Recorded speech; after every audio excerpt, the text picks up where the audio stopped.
Welcome back to my channel. সকল ছাত্রছাত্রীদের আন্তরিক অভিনন্দন জানিয়ে শুরু করি আজকের ভিডিও। এখনকার ভিডিও একটি অত্যন্ত গুরুত্বপূর্ণ বিষয়ের উপর ভিডিও, সেটি হচ্ছে তোমাদের একাদশ শ্রেণীর সিলেবাস যেটি প্রকাশিত হয়েছে। সেটি তোমাদের দুটি সেমিস্টারের পরীক্ষা হচ্ছে, ফার্স্ট সেমিস্টার এবং সেকেন্ড সেমিস্টার। প্রথম সেমিস্টার যেটি রয়েছে সেটি কিন্তু সবই শর্ট কোয়েশ্চেনের উপর হবে, ওএমআরএস এর উপর হবে, এবং দ্বিতীয় সেমিস্টারটি সবই 5 নম্বরের প্রশ্ন।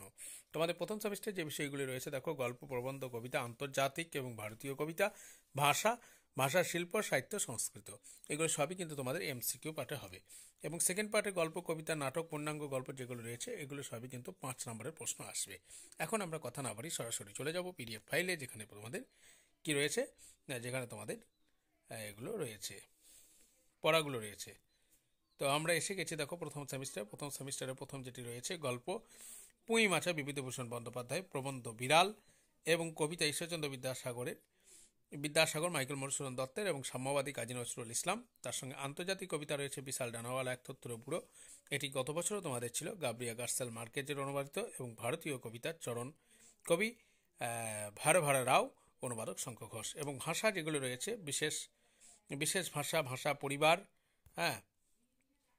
ভাষার উদ্ভব এবং ক্রমবিকাশ, ভারতে প্রচলিত ভাষা পরিবার, ভাষার এটাই ক্লাস 11-এর আগের বইটি যেটা ছিল, প্রসঙ্গত বলে রাখা ভালো, সেইটি একই রয়েছে, অর্থাৎ ওই বইটি কোনো পরিবর্তন হয়নি। পর্ব 1-এ রয়েছে প্রাচীন বাংলা সমাজ ও সাহিত্য, এবং পর্ব 2-এ রয়েছে মধ্যযুগে বাংলা সমাজ সাহিত্য প্রধান ধারা। এখানে যে সমস্ত পাঠগুলো রয়েছে, শ্রীকৃষ্ণ কীর্তন কাব্য, বৈষ্ণব পদাবলী, চৈতন্য জীবন, মঙ্গল, ইলিয়াস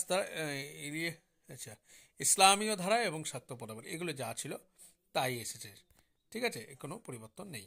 এরপর আমরা চলে যাচ্ছি সেকেন্ড সেমিস্টারে যে পাঠকগুলো রয়েছে এগুলো সবই তোমাদের বড় প্রশ্ন আসবে। ছুটি, রবীন্দ্রনাথ ঠাকুরের খুব সুন্দর একটি কবিতা গো, আমরা অনেক আগে পড়েছিলাম। তৃণপ্রতা আবিষ্কার, প্রেমেন্দ্র মিত্র, এটা তোমাদের একই রয়েছে। তারপরে কবিতা রয়েছে ভাব সম্মেলন, বিদ্যাপতি যেন মৈথিল কোকিল কবি, সেটা সম্পর্কে তোমাদেরকে পড়তে হবে।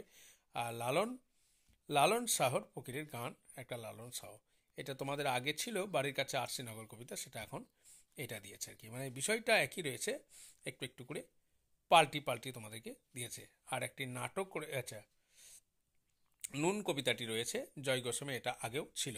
আর সেই সঙ্গে নাটক আগুন দিয়েছে বিজন ভট্টাচার্যের। আগে তোমাদের বিজন ভট্টাচার্য ছিল, কিন্তু আগুনটা ছিল না, তার পরিবর্তে অন্য একটা জিনিস ছিল, মানে বিষয়টা একই রেখেছে, পাল্টিয়ে দিয়েছে। পূর্ণাঙ্গ গ্রন্থ থেকে দিয়েছে পঞ্চতন্ত্র, সৈয়দ মুস্তফা আলী, বই কেনা, আজব শহর কলকাতা, এটা পূর্ণাঙ্গ গ্রন্থ। আগে তোমাদের ছিল আমার বাংলা ছিল, ঠিক আছে, সেটা এখন পাল্টিয়ে দিয়েছে, করে দিয়েছে। বই কেনা, আজব শহর কলকাতা, 25শে বৈশাখ, আড্ডা, এবং বাংলার শিল্প সংস্কৃতির ইতিহাস পর্ব 3-এ রয়েছে। এখানে রয়েছে যুগের আধুনিকতা, ঔপনিবেশিকতা, বাংলার সামাজিক ধর্মীয় আন্দোলন, শিক্ষা সংস্কার, গদ্যের উদ্ভব, এইসব বিষয়গুলো রয়েছে আর কি। লৌকিক সাহিত্য, ছড়া ধাঁধা, এগুলো প্রায় কাছাকাছি। কবিতা, মহাকাব্য, আখ্যান কাব্য, গীতি কবিতার ধারা, এবং কবিতায় মধুসূদন, রবীন্দ্রনাথ ঠাকুর, কাজী নজরুল ইসলাম, জীবনানন্দ দাশ, পরবর্তী ধারা, কথা সাহিত্যে বঙ্কিমচন্দ্র চট্টোপাধ্যায়, রবীন্দ্রনাথ ঠাকুর, শরৎচন্দ্র, মানিক বন্দ্যোপাধ্যায়, বিভূতিভূষণ বন্দ্যোপাধ্যায়, তারাশঙ্কর বন্দ্যোপাধ্যায়।